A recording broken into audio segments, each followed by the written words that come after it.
Bonsoir à tous et toutes, bienvenue à Perspective. Bâtir une nouvelle culture, c'est le titre du dernier document des évêques du Canada. La Commission pour la justice et la paix de la CECC vient de le publier. Ce document développe 8 thèmes en lien avec les textes de l'enseignement de l'Église pour bâtir une culture de vie. Depuis plusieurs années, les papes insistent sur le fait de reconnaître que la création est l'œuvre de Dieu et que l'humanité doit en prendre soin, insistant sur la réciprocité de Dieu qui prend soin de nous. Ce texte parle de la domination responsable de l'homme sur la création plus que de soumission. Le souci de l'environnement est un devoir moral. Ce document montre que les problèmes économiques, sociaux et environnementaux sont reliés les uns aux autres. Voici les thèmes abordés: la création à l'image de Dieu, l'ordre intrinsèque de la création, la relation entre l'écologie humaine et l'écologie environnementale, l'être humain doit être responsable de l'environnement, l'enjeu moral de l'environnement, la solidarité, la création et la spiritualité, et des réponses nécessaires aux problèmes environnementaux actuels. Dans la conclusion, il est rappelé que chacun de nous doit collaborer à bâtir cette culture qui doit être une culture de la vie dans tous les sens du mot.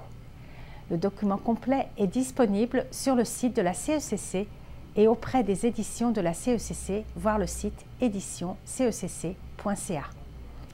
Et au Vatican, à la suite du décès de Margaret Thatcher, qui fut Premier ministre de Grande-Bretagne de 1979 à 1990, le pape François avait parvenu un message de condoléances au Premier ministre britannique. Il y évoque les valeurs chrétiennes qui présidèrent à son action politique et à sa défense de la liberté entre les peuples. Il confie l'âme de la défunte à la miséricorde de Dieu et prie pour sa famille et le peuple britannique. Et ce matin, le pape François, au Vatican, a reçu Ban Ki-moon, secrétaire général des Nations Unies.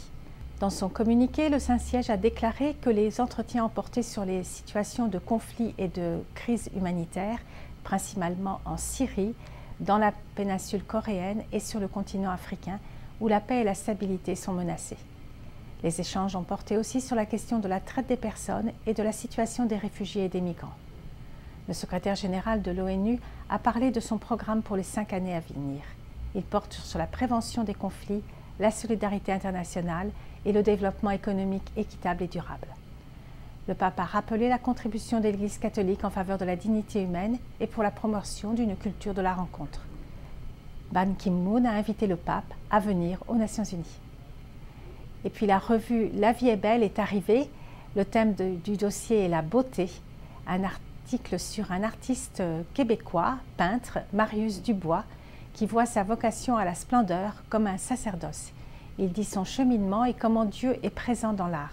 Plusieurs de ses œuvres sont reproduites dans cette revue.